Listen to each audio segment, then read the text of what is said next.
Das flaue Gefühl in unseren Mägen wurde nicht gerade besser.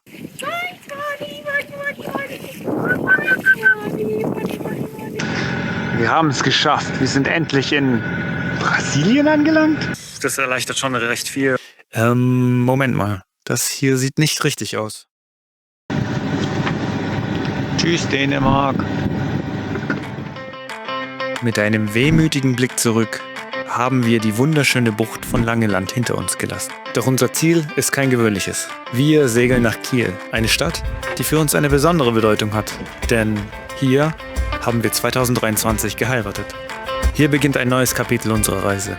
Mit einer Herausforderung, die uns bereits jetzt im Kopf herumschwirrt. Der Nord-Ostsee-Kanal. Und als ob die Natur uns eine kleine Aufmunterung schicken wollte, kam plötzlich jemand vorbei, um Hallo zu sagen.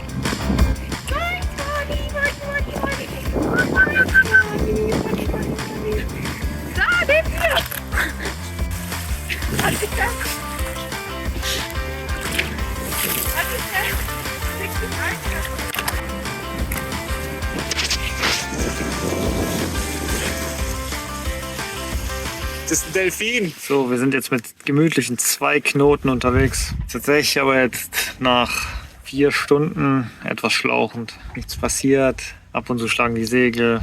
Aber wir halten es noch ein bisschen durch. Und dann motoren wir, glaube ich. Ansonsten kommen wir heute nicht mehr an.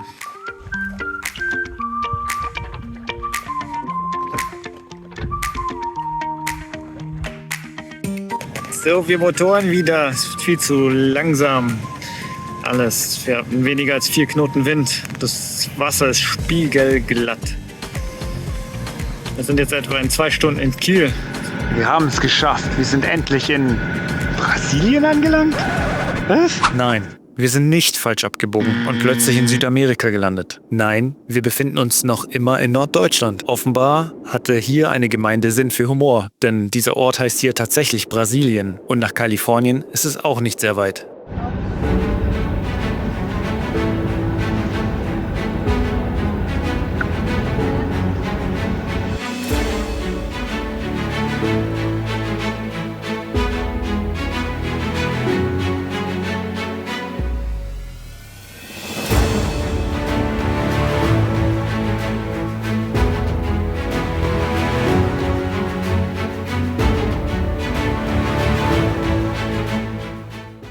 Sehr witziger Hafen. Also das sind die deutschen Automate. Hier öffnet man, holt sich einen Briefumschlag und macht da das Geld rein. Und rein damit. Automat erledigt. Wir sind im Sporthafen Wick, heißt der. Und statt uns auszuruhen, geht es jetzt als nächstes zum SVB. Mit unserem legendären Fahrrad. So, das Problem an dem Fahrrad ist, inzwischen ist es echt stark gerostet. Jetzt muss ich es ein bisschen bearbeiten. Wir haben es ausgeschnuckt, wer zur SVB muss, und ich richte auf jeden Fall mal für den Verlierer das Fahrrad.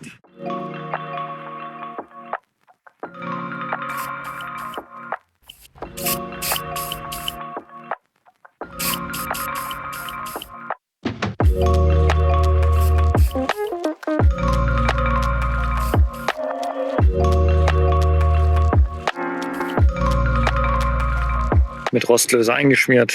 Jetzt heißt es kurz warten.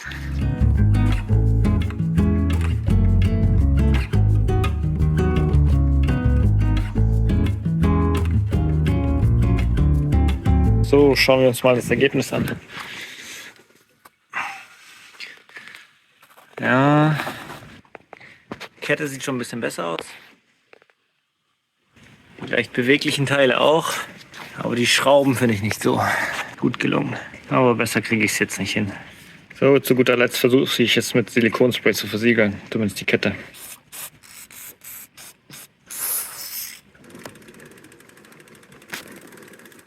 Projekt beendet. Doro kann los.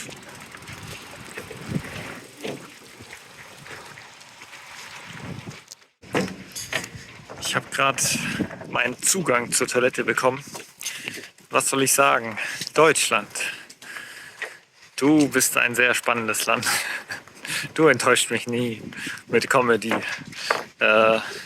Hightech, eine Lochkarte zum Türöffnen.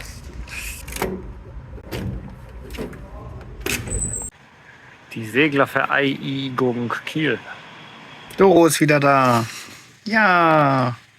Und sie hat uns Sachen mitgebracht. Eine Sicherheitsweste, weil doch die letzte aufgegangen ist. Gelcode, weil wir überall ein bisschen Risse haben, in 2 verschiedenen Varianten. Wir schauen mal, welche besser ist. Und ein Rückschlagventil für die Toilette, weil wir vermuten, dass Toilettenwasser immer wieder zurückkommt. Und der ganze Spaß hat gekostet 111 Euro. Nun gut, wir dachten, wir bereiten uns mal vor auf unsere nächste Herausforderung, dem Nordostseekanal.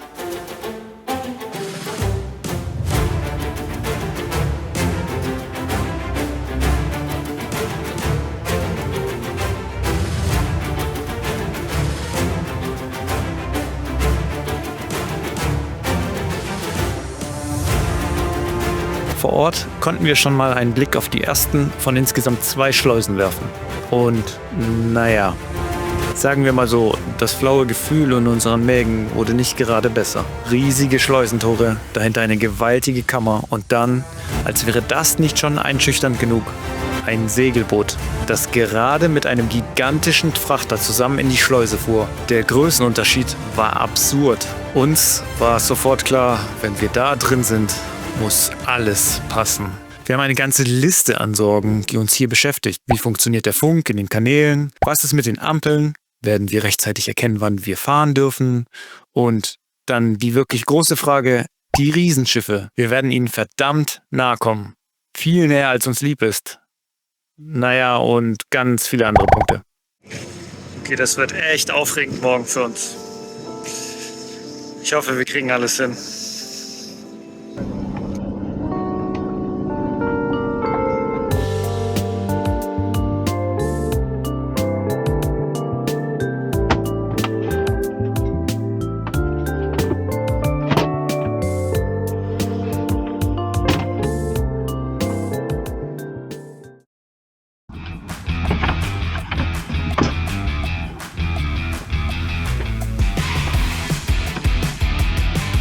Doro hat schon unsere älteren Leinen mal rausgeholt, nur für den Fall, dass vielleicht was kaputt geht oder wir mehr brauchen.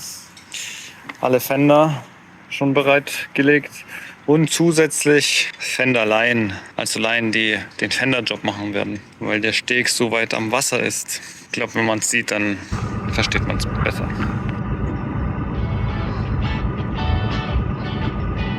Und dann war es soweit. Das Abenteuer Nord-Ostsee-Kanal beginnt. Zum Glück mussten wir nicht lang warten, denn die Schleuse lag quasi direkt um die Ecke. Kaum sind wir angekommen, schon fahren die ersten Schiffe raus. Das heißt, wir dürfen rein. Früher war das alles ein bisschen entspannter, da gab es extra Schleusen für Sportboote. Ganz klein gemütliche Schleusen, aber die sind jetzt anscheinend kaputt und werden renoviert. Da ist die legendäre Ampel, die uns dann das Signal gibt, ob wir reinfahren dürfen.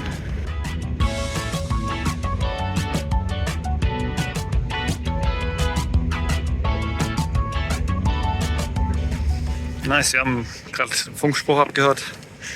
Wir werden gleich reingelassen und das Gute ist, es sind keine großen Schiffe mit dabei, das heißt nur Sportboote. Das erleichtert schon recht viel, weil... Oh, das Licht ist schon an. Let's go.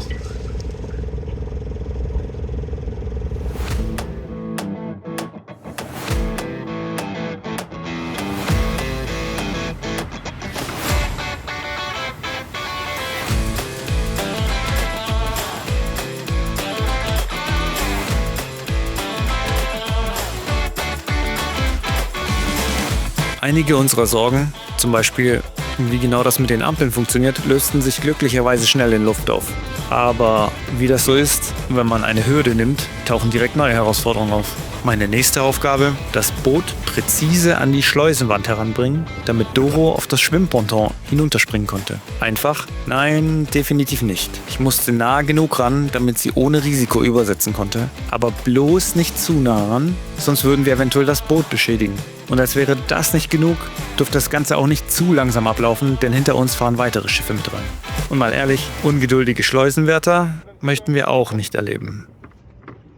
Durch den Radeffekt unseres Propellers bricht unser Heck immer nach Backbord aus. Und genau das passiert natürlich auch diesmal. Während ich versuche, die Kontrolle zu behalten, sprang Doro schnell ein, um das Ganze wieder in den Griff zu bekommen. Mit geübtem Griff brachte sie das Boot wieder in die richtige Bahn. Teamwork at its best.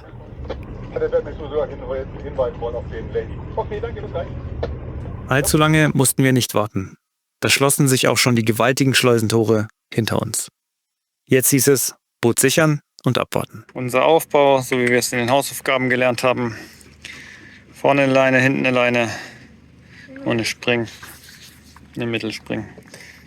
Aber die Mittelspring ist tatsächlich jetzt in der Konstellation unnötig, weil keine großen Boote neben uns mit ihrem Propeller Angst einjagen.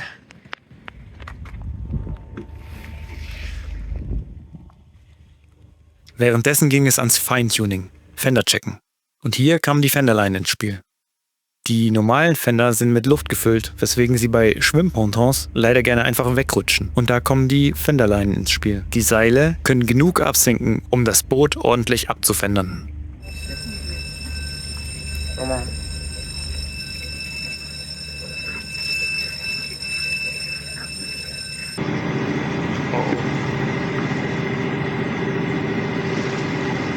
Oh nein, ich weiß nicht, ob ich die Cam angemacht habe, als wir rausgefahren sind. Yep.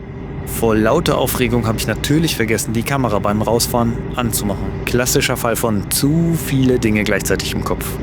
Oh no.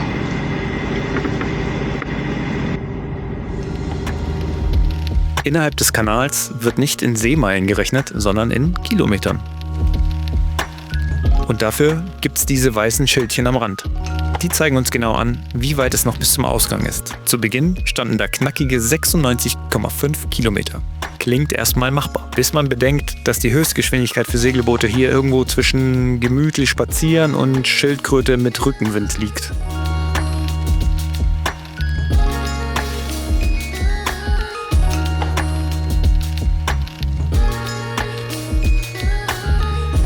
So, wir passieren jetzt unsere erste Fähre. Haben schon gesehen, wie sie rüber gedüst ist. Wir hoffen, dass wir auch noch durchkommen. Die Fährenfahrer hier sind absolute Profis. Die sehen uns wahrscheinlich schon auf dem Radar, bevor wir überhaupt das Warnschild dazu lesen können. Trotzdem bleiben wir hochkonzentriert. Bei so viel querendem Verkehr kann man nie vorsichtig genug sein. Rund 30.000 Schiffe passieren den Nord-Ostsee-Kanal pro Jahr. Mehr als durch den Panama- oder den Suezkanal. Und weil der Kanal primär für die Berufsschifffahrt genutzt wird, haben die dicken Pötte hier natürlich immer Vorfahrt. Also schön brav ausweichen, wenn es eng wird. Wir werden jetzt von gleich einem riesenfetten Tanker überholt. Und eng wird es tatsächlich. Wenn so ein riesiger Containerschiff nur wenige Meter an uns vorbeizieht, fühlt sich das Ganze schon mulmig an. Der Sog, die schiere Größe, das ist eine ganz andere Liga. Und während wir fahren, erfahren wir, dass heute zum Glück die beiden größten Schiffskategorien nicht auf dem Kanal unterwegs sind. Ja, es gibt also tatsächlich noch größere Schiffe, die hier normalerweise durchfahren.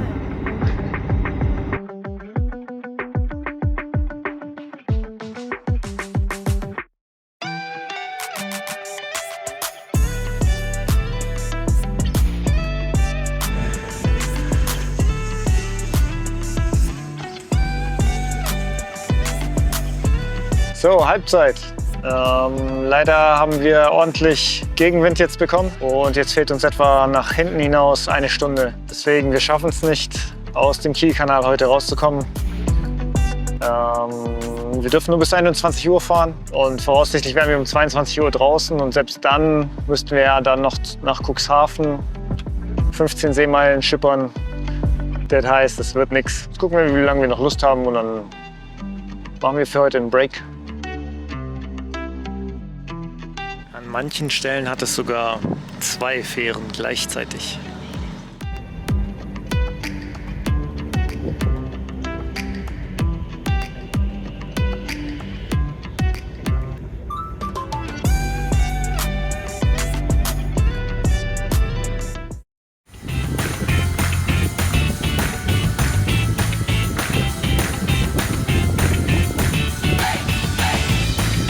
dann haben wir sie entdeckt. Die Schwebefähre. Ein echtes Unikat in Deutschland. Weltweit gibt es nur noch wenige dieser faszinierenden Konstruktionen. Und die in Rendsburg ist die einzige ihrer Art hierzulande.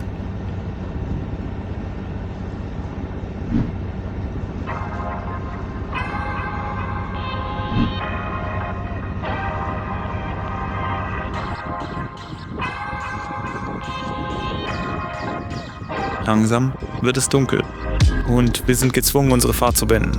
Zum Glück hat Doro sich am Vortag schon einige Übernachtungsplätze rausgesucht. Und da wir jetzt gerade hier sind, steuern wir die Schleuse Gieselau an. Ein kleiner, ruhiger und bei Sportbootfahrern beliebter Platz. Und das Beste, kostenlos. Jetzt bleibt nur die Frage, gibt es dann noch ein Plätzchen für uns?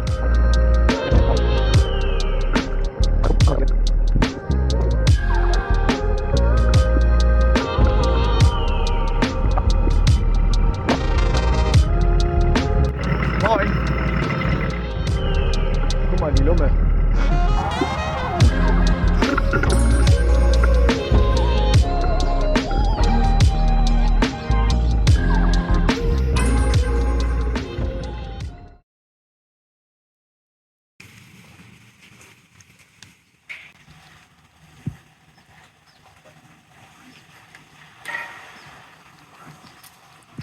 Doro hat herausgefunden, dass wir in der Nähe von der Fähre sind und auf der gegenüberliegenden Seite gibt es lecker Pommes.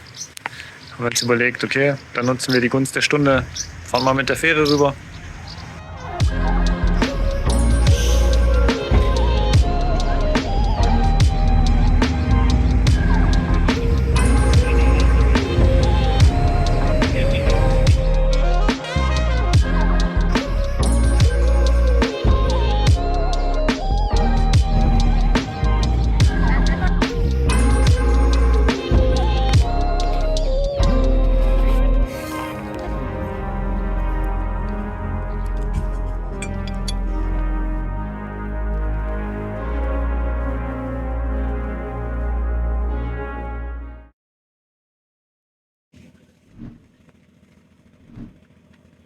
So, wir wollten eigentlich jetzt gleich weiter, aber Wetter sagt nein. So, wir sind uns leider nicht sicher, ob wir jetzt losfahren dürfen, weil laut Website steht, bei verminderter Sicht darf man als Sportbootfahrer nicht fahren. Das heißt, eigentlich wäre jetzt die Situation. Viele sind aber schon los aus hier von unserem Stand und jetzt sind wir halt uns noch unsicher.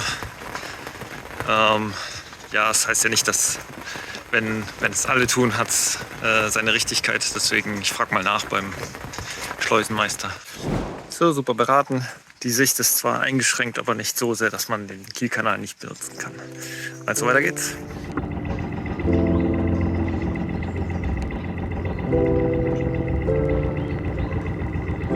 Schubst uns mal.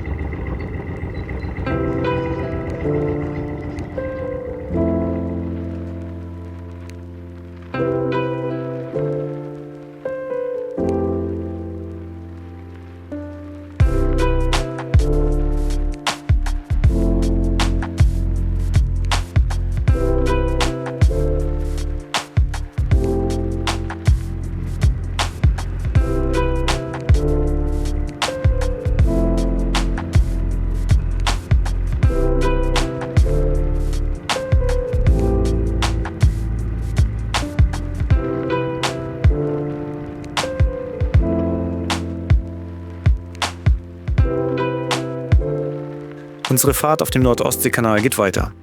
Mit etwas reduzierter Sicht und einem kleinen Regenschauer obendrauf. Aber zum Glück nicht allzu lange.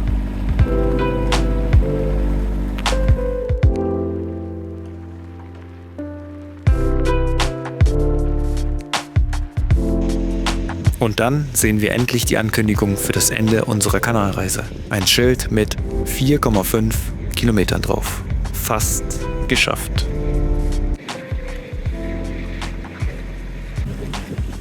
Wir nähern uns jetzt der Schleuse auf der anderen Seite des Kielkanals. Hunsbüttel, ab an den Wartebereich.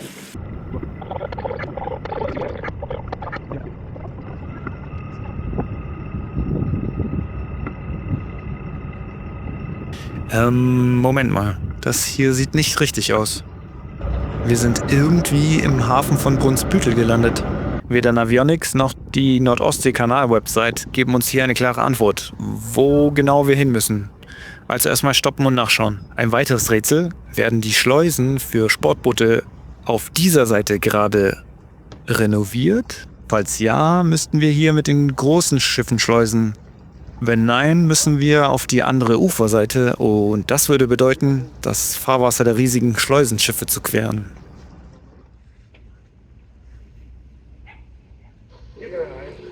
Wir haben mehrfach versucht, per Funk nachzufragen, aber irgendwie wollte niemand antworten.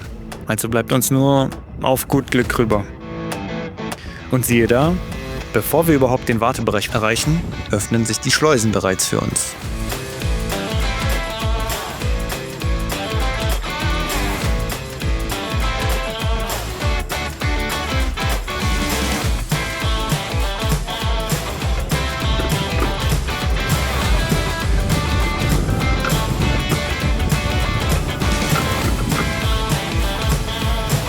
Na, das lief ja besser als erwartet. Doch dann...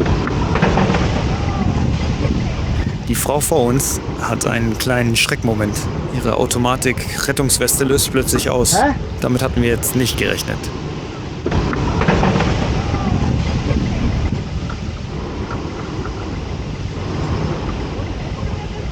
Ich schaue hin, zu lange, und merke irgendwann, dass uns der Hintern vom Boot wegdriftet. Aber keine Panik, alles unter Kontrolle. Einmal Rückwärtsgang rein, Doro an der Leine und zack, die Situation ist gerettet.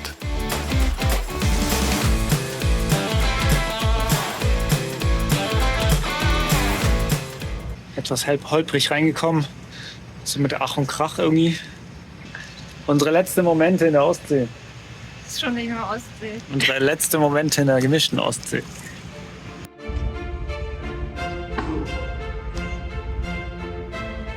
Die letzten Momente. Jetzt sind wir nur noch einen Wimpernschlag entfernt von der Nordsee.